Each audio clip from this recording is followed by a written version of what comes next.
يبقى خير ده هو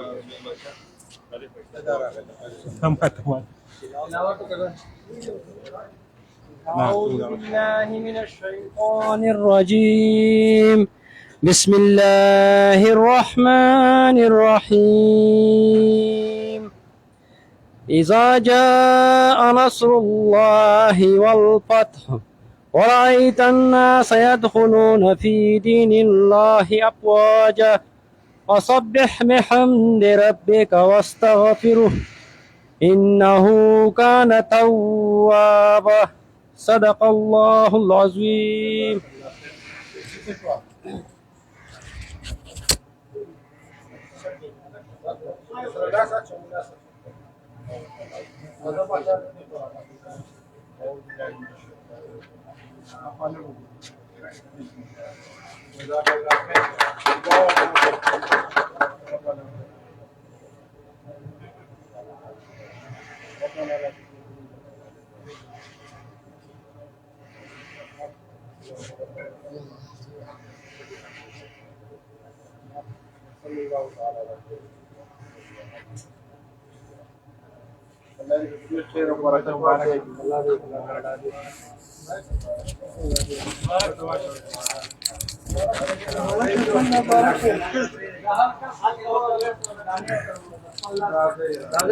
وامتیاز ہے وہ تاسو چې هغه طرف ته ملګری راشي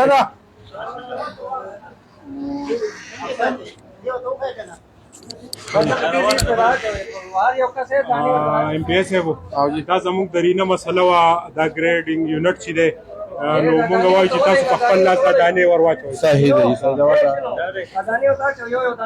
یو منټ بسم الله الرحمن الرحیم. بسم الله الرحمن الرحیم. دا سب ډیویژن په ریپورټ ډېره لویه چې دی درینه مسله چې د هغه نن حل شوه. ګریډینګ یونټ چې دی هغه مونږ نوي کلي ته راوړو. روم باچا چې کم دلته کې فروټ سپلایر دی نو په دې کې دوی کامیابي ترلاسه کړه. دا په کابل کې و او په کابل کې 13 کال چې دی مونږ 12-13 لاک روپۍ تاوان چې دی په دې کړی و چې هلته کې سیګان بند شي او دنیا پروف چې دی ناکاره شي. نو د سب ډیویژن په ریپورټ چې دی دې پروفو ته اکسس چې دی هغه به د دې بین الاقوامي منډاغو ته رسي. زما سره سابقه ایم پی ای محمد امین صاحب د جماعت اسلامي هغه نن زموږ چې دی مهمان خصوصي دی راغلی دی. امین صاحب دا راته ووایه چې زموږ د سب ډیویژن په ریپورټ دا یوه لویه درینه مسله وه. کابل کې چې دی د اټلي حکومت چې دی دا یونټ لګولی او هلته اکسس نه کېدل، لوی تاوانونه مونږ وکړل. نن ستاسو په مبارکو لاسو دا افتتاح وشوه د زمیندارو په دې چهرو باندې تاسو خوشحالي څه وایې؟ بسم الله الرحمن الرحیم. دې وخت کې مونږ اماني روم باچا فروټس سپلایرز او ایکسپورټرز په دې مرکز کې ولاړ یو او زمونږ دا شلتالو چې کوم دی د دې د تحصیلي بریکوټ خصوصا د کوټه د علاقه دا یو غټ مرکز دی د دې د سپلای او د دې د ایکسپورټ.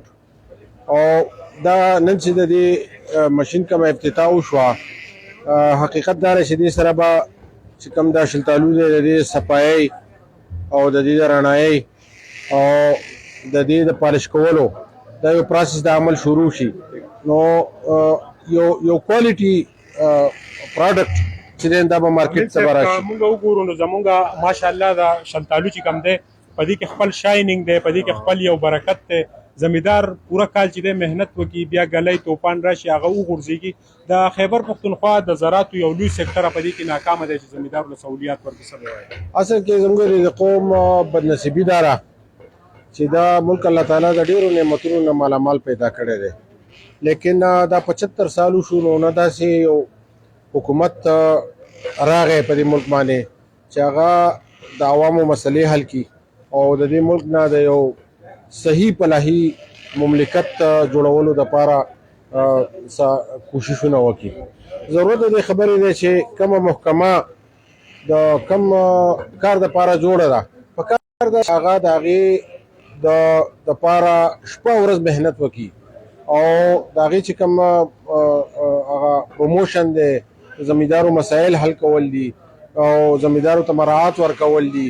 حقیقت دی زموږ د سوات دومره پوټنشل دی چې دلته زموږ سره آلریډي ایرپورټ موجود دی. ما دلته اماني روم باچا وایي چې په سیالکوټ کې په نورو ځایونو کې کارګو جهازونه ګرځي هغې چې دی نو خپل هغه پراډکټس چې دی نو بهر مارکیټ ته بهر دنیا ته رسوي. زموږ دې نه چې ټرک ډکېږي او ټرک بیا ځي لاهور ته فیصل آباد ته او کراچۍ ته په هغې باندې 2-3 ورځې لګي بې شماره خرچې هم کېږي. نو که دلته چېرته کې زموږ محکمې زموږ حکومت زموږ اهلکاران هغې دې طرف ته توجه ورکړي چې د زمیندارو بنیادي مسایل څه دي او د هغې په بنیاد باندې یو مستقل او یو لنګ ټرم منصوبه ورکړي او بغیر د څه تفریق نه د ټولو خلکو یو شانتې هغه پروموشن وکړي. نو زما دا خیال چې د علاقې ته هم ډېر خیر راورسي، زمیندارو ته هم ډېر خیر ورسي، عوامو ته هم ډېر خیر ورسي، د روزګار مواقع به هم پیدا شي او پاکستان به استحکام طرف ته معاشي طور روان شي. بدنصیبي دا ده چې زمونږ کومه محکمه د کم کار دپاره جوړه ده نو د هغې د وجې نه هم هغه تباه ده. مننه جي دا نننی حاجي صاحب سره هم خبرې کوو خو تاسو ته دا پروسس ښیو. دا زمیندار ګورئ نن ډېر زیات خوشحاله دي او دا چې دی اوس دلته کې کم پالشنګ کېږي نو زه د خپل ملګري ته یم چې دا تاسو ته وښیي شلتالو هلته په دې باندې د دې هغه سپین پشم و هغه هلته کلیر شو اوس د دې پالشنګ کېږي او بالکل دا تاسو ګورئ په دې سکرین باندې چې ورو دی کم خپل شاینینګ دی اوریجنل هغه ورو راوباسي. بل تاسو زمونږ د دې ځای د شلتالو د دانې ته وګورئ د دې وزن ته وګورئ ماشاءالله او بیا د دې د خپلوالي ته او ذایقې ته وګورئ. دا ذایقه په پوره دنیا کې نشته خو بدقسمتي دا ده چې د پوره ملک او خیبر پښتونخوا د زراعتو سکتر چې دی هغه په دې باندې هېڅ توجه نه ورکوي. اوس چې دی د زمیندارو سره به هم خبرې کوو. نن د ریښې مسله حل شوه او شلتالو چې دی کم دې ځای ته راورسېدو دا څومره صفا شو د دې نه چې کوم هغه په دې پشمي په دې باندې هغه دوړی په دې باندې کوم هغه بالکل کلیر شو. دا تاسو ګورئ. نو زه د دې اماني روم باچا سره به هم خبرې کوم. اماني روم باچا مبارک شه ستا یو لوی خواهش و د ګریډینګ یونټ و چې موږ په کابل کې انسټال کړی او په هغې کې لکونو روپۍ تاوان وشو. نن تاسو په خپل دهلیز د سب ډویژن په ریکورډ دا مطالبه هم پوره شوه او مطالبه څه پوره شوه د خپل جب نه وکړه. بسم الله الرحمن الرحیم. الله دې تاسو خوشحاله کړي ماله مبارکي راکړه.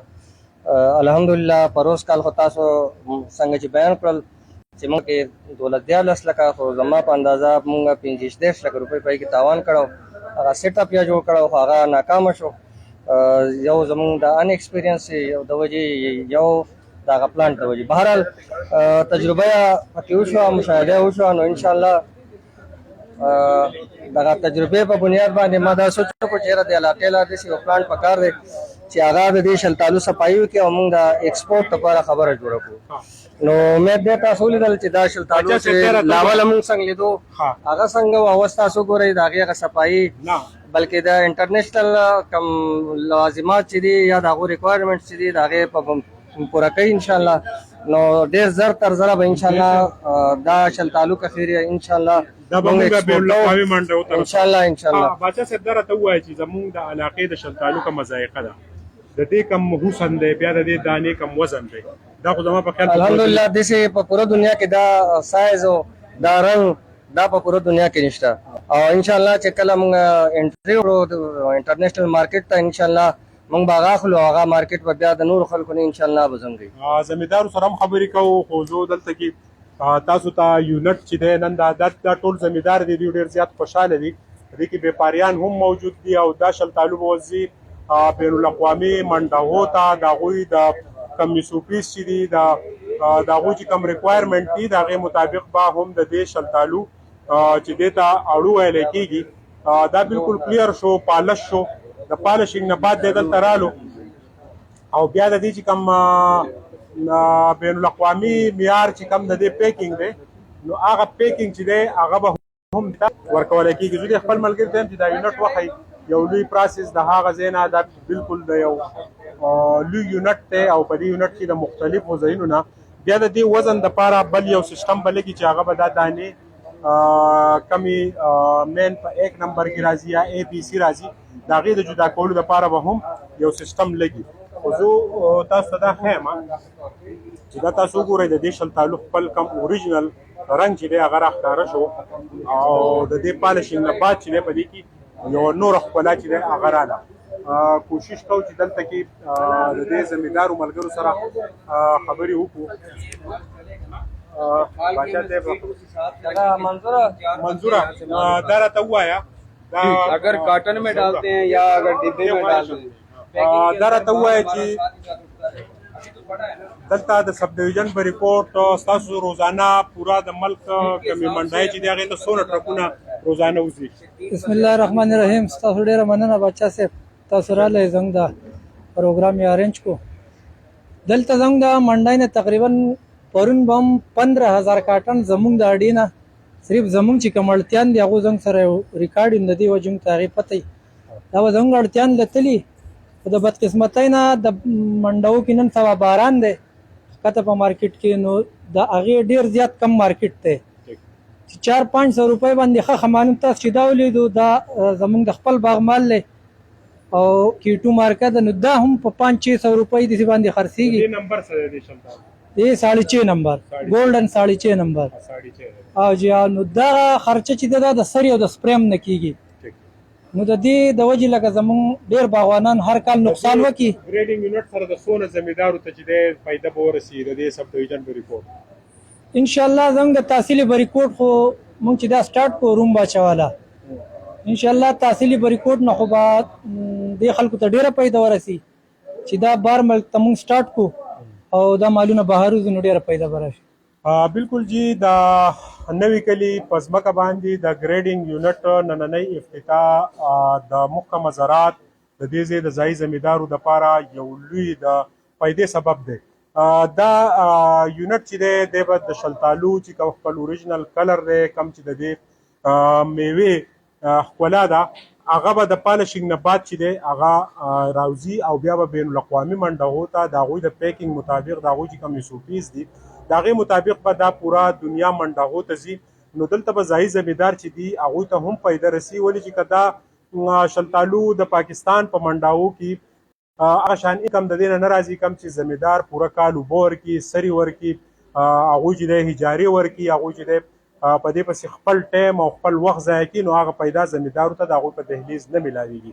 د روم باچا د فروټ سپلایر دا کاوش چې دی دا به یو لوی مفید ثابتېږي.